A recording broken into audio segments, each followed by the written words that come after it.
The patent system was provided for during the founding of the United States and is included in the U.S. Constitution, Article 1, Section 8, Clause 8, where the founders of the United States granted Congress the power to create a patent system that would promote the progress of science and the useful arts by securing for limited times to authors and inventors the exclusive right to their respective writings and discoveries.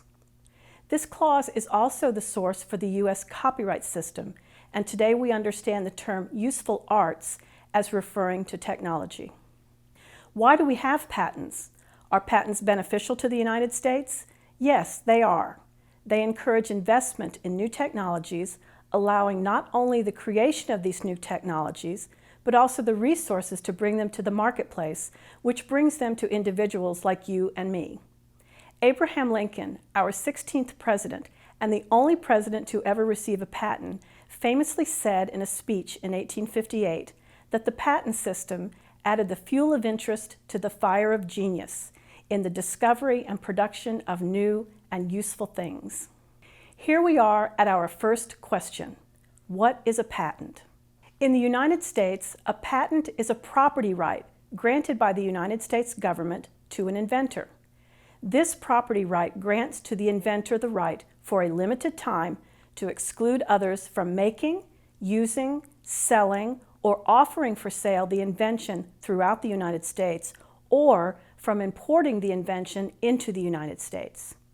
The patent is granted in exchange of the inventor fully disclosing the invention to the public where it otherwise might have remained unknown. This disclosure is important because it promotes follow-on innovation. A patent is also territorial, meaning that it is only enforceable in the territory or country where it is obtained. So a patent granted in the United States can only be protected in the United States. And the U.S. patent right is a private right. That means the patent holder is tasked with protecting and enforcing the patented invention. The U.S. government cannot do it for you. There are three types of U.S. patents, and they are a utility patent, a design patent, and a plant patent. Utility patents, the most common type of patents sought by inventors, are awarded to useful inventions, and they have a 20-year term from the date of filing. The first utility patent in the United States was issued on July 31, 1790, to Samuel Hopkins of Philadelphia, Pennsylvania, for an improvement in the making of potash and pearl ash by a new apparatus and process.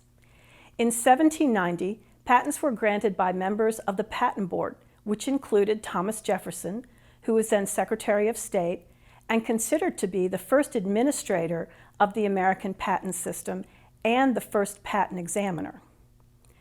The original paper patent grant to Samuel Hopkins, which was signed by the first U.S. President, George Washington, is still in existence today in the collections of the Chicago Historical Society.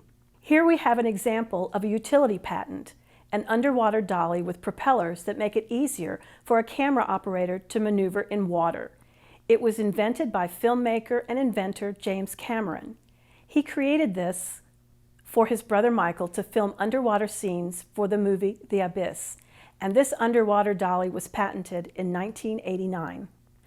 While a utility patent represents the functional aspects of an invention, a design patent covers the ornamental design or the shape for an article of manufacture. Increasingly, businesses are becoming more aware of design patents in providing them with a competitive edge to protect their product designs. This example of a design patent shows a drawing from 1931 of an early Minnie Mouse. Walt Disney received his design patent for Mickey Mouse a year earlier in 1930. The third type of United States patent is the plant patent. Some may ask why plant varieties should be protected. After all, plant varieties are products of nature and should be freely accessible to everyone.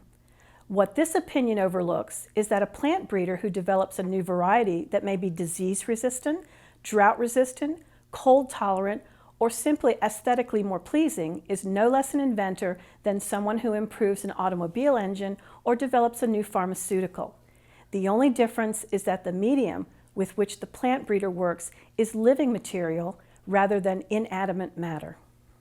Here is an example of a plant patent for a hydrangea plant named Limelight, which has become a popular landscape plant used across North America.